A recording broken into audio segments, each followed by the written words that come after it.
जनसुराज को लेकर प्रशांत किशोर का बड़ा दावा। बिहार में विधानसभा चुनाव होने तो दीजिए, बड़े बड़े नेताओं के नाक में दम न कर दे तो कहिएगा। बताते चलें, पटना में जनसुराज पदयात्रा के सूत्रधार प्रशांत किशोर ने कहा कि जनसुराज व्यवस्था नहीं बनाएंगे तो कल होकर समाज के लोग बोलेंगे कि प्रशांत किशोर गांवों प्रखंडों में घूम रहे हैं, इनकी तो कोई ताकत ही नहीं है। मुझे नीतीश कुमार और लालू यादव धकिया नहीं सकते हैं। मैं अगर बिहार में लड़ने आया हूँ तो इतनी ताकत के साथ लड़ूंगा कि इन सब नेताओं के दांत खट्टे कर दूंगा।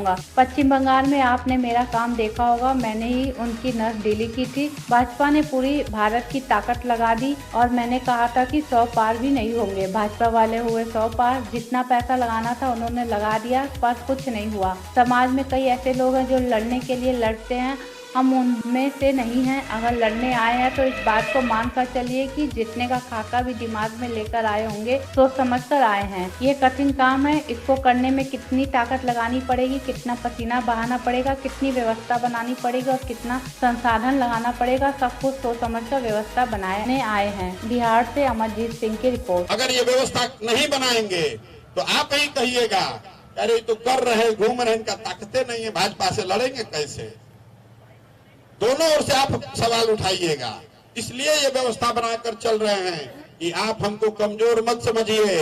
हमको नीतीश कुमार और लालू यादव भाजपा धकिया नहीं सकती है। अगर लड़ने आए हैं तो इतनी ताकत से लड़ेंगे कि उनका दांत खट्टा कर देंगे। देखे ना बंगाल में नशा ढीला किए ना, उनका पूरी भारत की ताकत लगा दी उन्होंने। कहा था ना कि 100 पार नहीं होंगे, हुआ 100 पार, लगा दिया ना जितना पैसा लगाना था। तो समाज में बहुत ऐसे लोग हैं जो लड़ने के लिए लड़ते हैं, हम उनमें से नहीं हैं। अगर लड़ने आए हैं तो आप मानकर चलिए कि इसके जीतने का खाका दिमाग में बना कर लाए हैं। ये सोच समझ कर आए हैं कि कठिन काम है और इसको करने में कितनी ताकत लगानी पड़ेगी, कितना पसीना बहाना पड़ेगा, कितनी व्यवस्था बनानी पड़ेगी, कितना संसाधन लगाना पड़ेगा। वो सब सोच समझ कर उसकी व्यवस्था करके आए हैं, ताकि ये जितने नेता हैं ये समझ रहा है कि हमको धकिया देगा। हम धकियाने थाने वाले आदमी हैं, बड़ा बड़ा आदमी के नाक में दम कर देते हैं। हमको ही क्या धकियाएगा बिहार में, हम यहीं के लड़के हैं, हम कोई बाहर से आए हैं।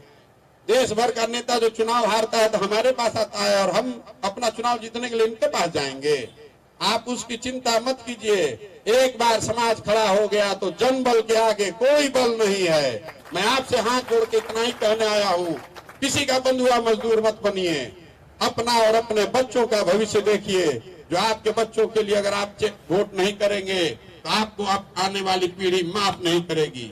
आपकी जिंदगी बेरोजगारी और गरीबी में बीती है, आपके बच्चों की भी जिंदगी उसी नाम पर बीतेगी।